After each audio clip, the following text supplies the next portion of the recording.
93 everybody, Granny here, and I'm putting forward my efforts to try to do a short series of videos about the occult, which will hopefully educate and enlighten people a little bit about what they're actually dealing with. If you're looking for some kind of rationalization or justification of the idea that ceremonial magic works and supernatural entities exist, you're not going to find it here because I don't have time for that discussion.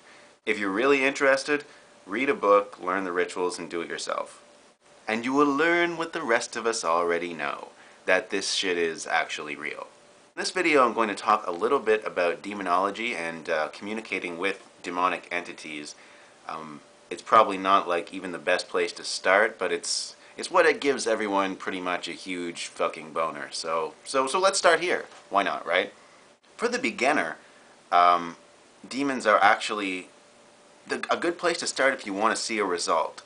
Crowley had a great line about this. I think it was in his Confessions, where he said that your fastest way to seeing a real manifestation of an occult entity was probably to try to evoke a demon, just as the same as the fastest way to get to the bottom floor of a building is to jump out the window.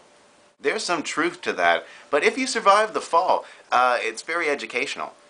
The reason that demons are easier to contact when you kind of are just starting out and don't really know what you're doing is because they know that you don't really know what you're doing, and they're much more likely to show up for someone who they think that they can manipulate. A lot of people who don't really ever do this stuff just say completely insane things about how, like, terrifying they are, and how, oh, like, it's so dangerous to work with these entities, and you never want to do it unless it's absolutely necessary, and they'll like, come in, and they'll run all over you, and they'll, like, do all this stuff, and it's just like, that's how you kind of know that this person's never really fucking done anything. The fact is, demons don't want to intimidate you. They want to be the opposite. They want you to think of them as your buddies. They want to be all safe and nice and like something that you'd want to have around all the time. And all kinds of people, especially people who work with the Goetia, fall into this trap of just like constantly evoking the spirits, and then they start to do away with the regular precautions. They're not doing the full rituals anymore. They're not using the circle. They're not using robes properly. They're not following the instructions. The Goetia is perfectly safe, as are all other forms of ceremonial evocation of demons, as long as you follow the instructions. Don't fuck around with it, and don't get cute with it. Don't start trying to talk to these entities as though that you're so much above them, whether you are or not. It's always a mistake. Don't get arrogant, don't get nasty, and don't get vindictive with fucking demons, because they are more vindictive than you. I promise. It's not hard to do. They're actually pretty straightforward. I'm not going to say that they're easy necessarily, but they are simple. There's nothing difficult to understand about the instructions. What you have to be on guard against is getting too comfortable with them. Everything works kind of the opposite way with demons. If they love to tell stories, they love to talk. The more they talk, the less they say. So if you really want to know something important from an infernal creature, you got to pay less attention to what they do say and more attention to what they don't say. Not attention to the questions that make them go on and on and on and on and they start to babble about, but pay attention to the questions that they shut up and they don't want to answer, because that's the shit you really need to know. The more you have to compel them to speak, the better, because the fact is, these, however nice they might seem, however friendly they might seem, they are literally disintegrated from the machinery of the universe.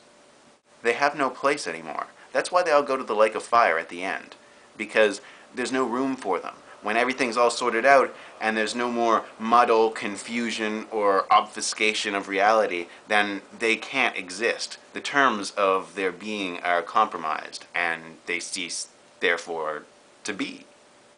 Now, when I say that the Goetia is a safe system to use, it doesn't mean that the entities that you're trying to contact are necessarily safe, but as long as you follow the instructions, you really have nothing to worry about.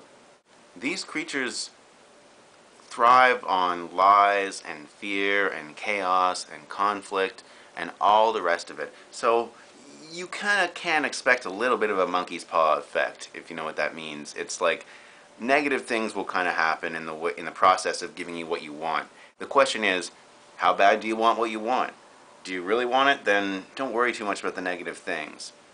Trust me, if this Wiccan crap about what you did bad to people comes back on you 3 times, then, I would be, like, at the bottom of a fucking volcano right now. And I'm not. And it's not gonna wind up like that. So, like, reality check here.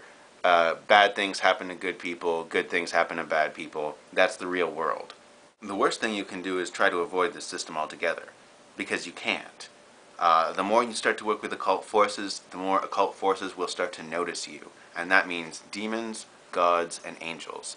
You can't just work with one type and expect to escape the rest of it or avoid the rest of it. It just doesn't happen that way.